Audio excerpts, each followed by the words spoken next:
तो फ्रेंड्स, वो आज का हमारा अगला क्वेश्चन है ट्रांसमिसिबिलिटी से रिलेटेड। ये पूछा गया था कि 2014 में सेट 2 में worth 1 mark, and as usual the problem it was really very simple one, बहुत ज़्यादा सिंपल था ये। तो प्रॉब्लम था क्या, in vibration isolation which one of the following statement is not correct. ठीक है, मतलब गलत स्टेटमेंट बताना है कौन से, रिगार्डिंग ट्रांसमिसिबिलिटी। ठीक है, तो राजी ये ना बेसिकली ट्रांसमिसिबिलिटी जब मैंने आपको पढ़ाई थी तो मैंने उसके अंदर आपको एक ग्राफ पढ़ाया था। ये जो प्रॉब्लम है उस ग्राफ से रिलेटेड है, और मैंने आपको ये चीज़ ग्राफ पढ़ाते हुए बताई थी कि ये जो ग्राफ है ये सभी कॉम्पिटिटिव एग्जाम्स में बहुत ज़्यादा पूछा जाता है। मतलब जिन भी एग्जाम्स के अंदर मैकेनिकल वाइब्रेशन सिलेबस में है बहुत ज़्यादा पूछा जाता है। ठीक है, तो आइए देखते हैं वो ग्राफ बेसिकली क्या था।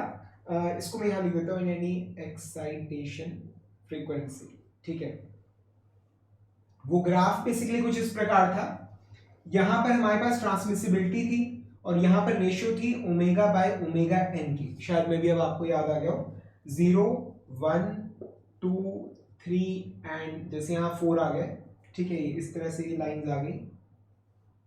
ठीक है, यहां पर आगे जैसे यहां पर आ गया 1, यहां पर आ गया 2, यहां पर आ गया 3, यहां पर आ गया 4। ठीक है, तो ये लाइंस मैं ड्रॉ कर देता हूं, रफ एंड ड्रॉ कर रहा हूं डायग्राम।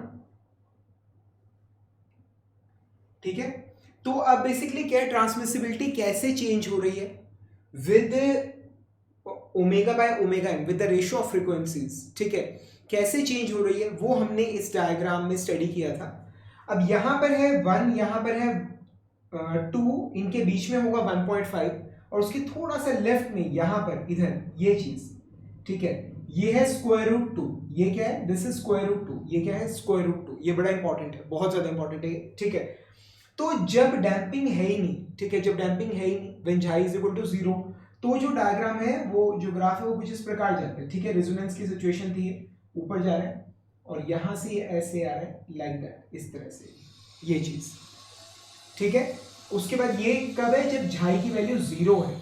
अब जब डैम्पिंग आप बढ़ाते हो तो वो diagram is something like this, ये ऊपर जाएगा। ठीक है, ये ऊपर जा रहा है जैसे, उसके बाद रेशियो 1 पे मैक्सिमम है। ठीक है, और उसके बाद ये इस तरह से लाइक दैट, इस तरह से। ठीक है, मुझे लगता है मुझे एक और कलर यूज कर लेना चाहिए, थोड़ा सा आसान हो जाएगा। रफ एंड ड्रॉ कर रहा हूँ और अप्रॉक्सीमेट ड्रॉ कर रहा हूँ, ये स्केल पर नहीं है। ठीक है, ये it is something like this, कुछ इस प्रकार ये चीज, ज्यादा नहीं ड्रॉ कर रहा लाइंस। ठीक है, या इस तरह से ये चीज, ये समझ आ रहे हैं यहाँ तक। ठीक है, तो ये है झाई इज इक्वल टू 0 के लिए। ठीक है, ये दिस वन इज फॉर 0, झाई इज इक्वल टू 0। ये वाला जो था ये 0.1 के लिए, 0.1 के लिए। ठीक है, ये जो लाइन है सपोज कीजिए 0.2 के लिए, 0.2। ठीक है, दिस वन इज फॉर 0.2, और ये वाली जो लाइन है ये 0. सपोज कीजिए 3 के लिए, दिस वन इज फॉर 0.3। ये डायग्राम मैंने आप लोगों को समझाया था, बनवाया था। ठीक है, जो मतलब क्रिटिकल वैल्यूज है, जैसे स्क्वायर रूट 2 वाली वैल्यू हमने मतलब डिराइव करके देखी थी कि यहाँ पर क्या हो रहा है कि जब ओमेगा बाय ओमेगा एन की वैल्यू स्क्वायर रूट 2 होती है तो जो ट्रांसमिसिबिलिटी रेशियो है वो 1 के बराबर होती है। ठीक है, ये सारी चीजें हमने देखी थी। ठीक है ना, तो अब आइए ये डायग्राम बहुत ज्यादा इंपॉर्टेंट है, सभी कॉम्पिटिटिव एग्जाम्स में पूछा जाता है। आइए देखते हैं कि हमें क्या ऑप्शंस में दे रखा था। Transmissibility is always unity for small excitation frequencies. ठीक है, जब ओमेगा की वैल्यू बहुत कम है तो ट्रांसमिसिबिलिटी ऑलमोस्ट इक्वल टू 1 है। जब ओमेगा बहुत कम है, तो omega by omega N that's almost equal to 0। और अगर आप देखिए ओमेगा बाय ओमेगा एन जब 0 है तो चाहे डैम्पिंग कुछ भी हो, ट्रांसमिसिबिलिटी की वैल्यू 1 के आसपास होती है, 1। ये चीज आपको समझ आ रही है। तो बहुत छोटी एक्साइटेशन फ्रीक्वेंसीज के लिए जब ओमेगा बहुत कम है, ऐसे में omega by omega N ratio 0 के बराबर होगा। ठीक है, तो जब omega by omega N ratio 0 है तो ट्रांसमिसिबिलिटी 1 है अप्रोक्सीमेटली। तो क्या है, transmissibility is always unity for small excitation frequencies. ठीक है, ये स्टेटमेंट सही है, दिस वन इज करेक्ट, ये सही है। हमें कौन सा बताना है, हमें वो बताना है जो गलत है, गलत कौन सी है। ठीक है, तो ये वाली जो स्टेटमेंट है दिस इज करेक्ट, ठीक है, ये सही है। ठीक है, आइए नीचे से देखते हैं। Transmissibility is infinity at resonance for undamped system, जिस सिस्टम में डैम्पिंग नहीं है, यानी कि झाई की वैल्यू 0 है। रेजोनेंस कौन सी सिचुएशन है, when omega by omega N is equal to 1, जब omega by omega N ratio ये 1 के बराबर होता है, दिस इज, यहाँ पर बेसिकली क्या दिखाया हमने, ये इधर दिखाया ओमेगा बाय ओमेगा एन, ठीक है, दिस इज 0.2। कोई स्टूडेंट ये ना सोचे ओमेगा बाय ओमेगा एन का होल स्क्वायर लिखा हुआ है, ठीक है ना, तो ये 0.2 है, ये 3 है, ये 4, omega by omega N ratio, ठीक है, ऑन एक्स एक्सिस। तो जब ये रेशो 1 के बराबर है, व्हेन एट रेजोनेंस, रेजोनेंस पर जब डैम्पिंग नहीं है तो ट्रांसमिसिबिलिटी क्या है, इन्फिनिटी, वो हमें क्लियरली नजर आ रहा है। तो ये जो स्टेटमेंट है ये भी करेक्ट है, ये बिल्कुल सही स्टेटमेंट है। Transmissibility is unity at frequency ratio of square root 3, ये इस डायग्राम की सबसे बड़ी स्पेशलिटी है। डैम्पिंग कुछ भी हो, कुछ भी, ठीक है, कुछ भी हो डैम्पिंग, पर जब ओमेगा बाय ओमेगा का रेशो जब स्क्वायर रूट 2 होता है, जब स्क्वायर रूट 2 होता है उस टाइम पे ट्रांसमिसिबिलिटी रेशो 1 होती है, ठीक है। तो ये इस डायग्राम की स्पेशलिटी है, तो ये स्टेटमेंट भी बिल्कुल सही है। आइए स्टेटमेंट बी देखते हैं। T can always be reduced by increasing damping at any excitation frequency, ठीक है। अगर आपको ट्रांसमिसिबिलिटी की वैल्यू कम करनी हो तो आप डैम्पिंग बढ़ा के कर सकते हो हमेशा, ठीक है। ये स्टेटमेंट गलत है। आइए देखें कैसे।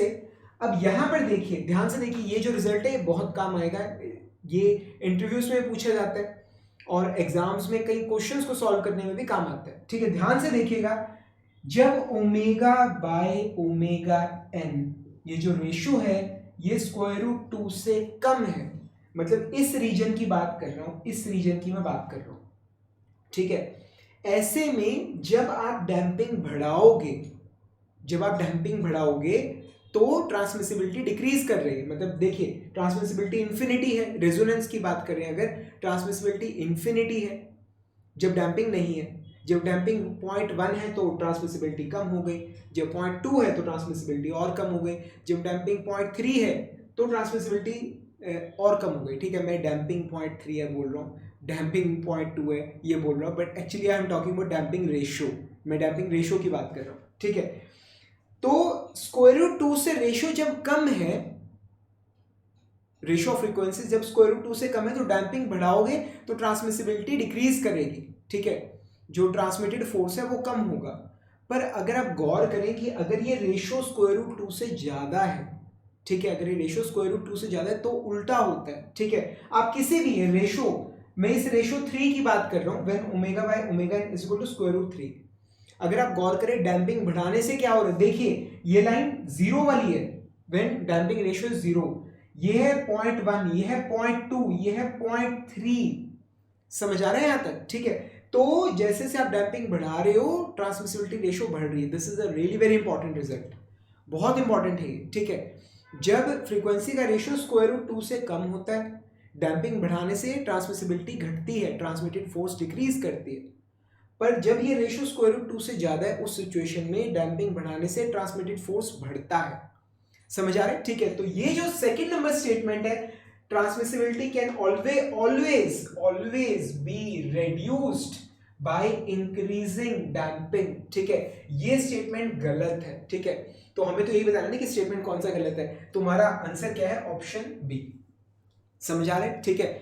फ्रेंड्स, लेक्चर्स में से ही ये डायग्राम देख लेना, ट्रांसमिसिबिलिटी वाला टॉपिक काफी इंपॉर्टेंट है, देख लेना, सारा एक बार समझ लेना इसको, this is really very important, ठीक है। So friend, that's how we solve this such a simple problem.